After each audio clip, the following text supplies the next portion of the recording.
In this episode of Boat Tech TV, we're going to look at feathering sailboat propellers. In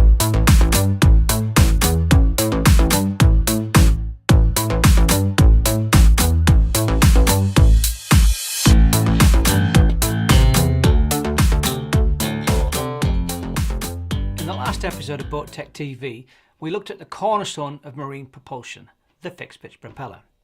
However, there are many areas of naval architecture where the use of a fixed pitch propeller is not suitable or even good enough. One example of this is sailboat propellers. When you realise that the primary propulsion on a sailboat is no surprise the sails, and that the propulsion system is an auxiliary system and often a system that is there by the demands of modern regulations, you understand that there can be a better way of doing things. It is a great puzzle for engineers to solve how to remove the drag from the propeller and free the sails. Well, naval architecture would refer to the sailboat propellers as unconventional propulsors, as they are unique and specific to sailboats. One of these unique designs is a feathering sailboat propeller.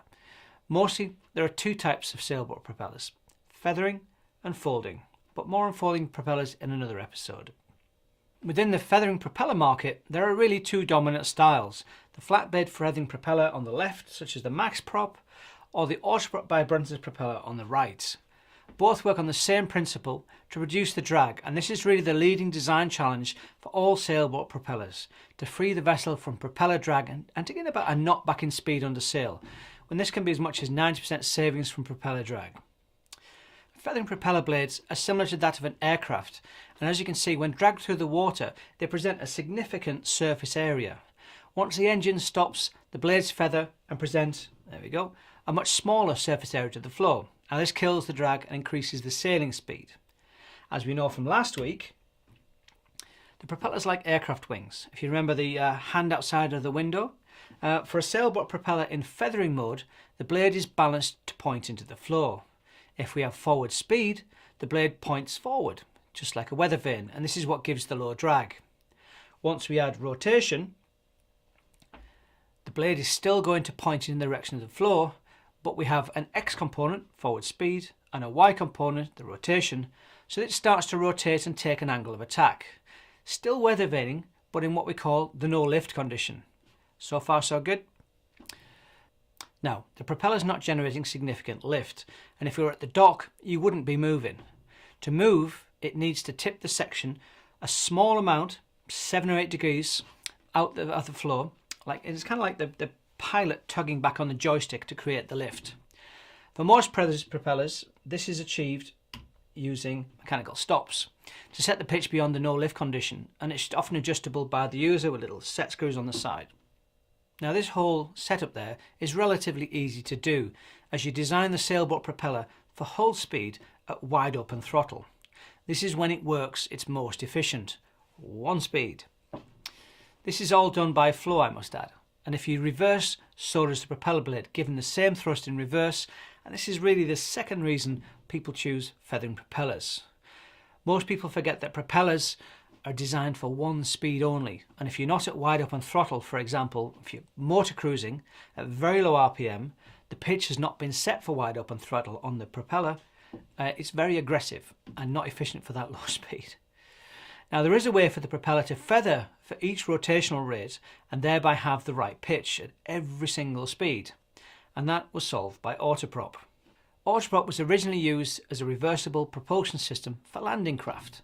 The propeller offered a simple solution to one problem, but as it is so often in engineering, it was adapted for another, sailboats. Now, the propeller works on a similar principle, and that the blades are still balanced around a rotation point, but the propeller doesn't have any stops and it's free to rotate. And then there's those funny blades, just like so. Now, the L shape comes from the need for the blade to be offset from the rotation point to create the lift. We've got a figure here, there we go. The conventional feathering propeller was a weather vane in the flow that you forced into an angle of attack to create the lift, and it effectively became a fixed pitch propeller under power. By offsetting the blade in the flow, you're unbalancing the blade. And now if this was a weather vane, you can see that it would take up a different position in the wind. And this is what Autoprop does. It's constantly balancing and generating lift, and this is unlike the true feathering propeller. This also limits the design to sailboats below 12 knots, as the propeller is trying to rotate and create lift, and the drag from this cancels out the benefits and you don't get any increase in sailing speed. So back to the diagram of the blades. The blade axis is offset, as we said, and once we add forward speed and rotation, the propeller points into the floor. But because it's offset, the weather vane position is different to the conventional propeller, and it actually is causing it to create lift and hence the forward speed. You can see this angle of attack on the diagram. As the propeller is balanced at every speed when you change the RPM, to do this, the pitch changes.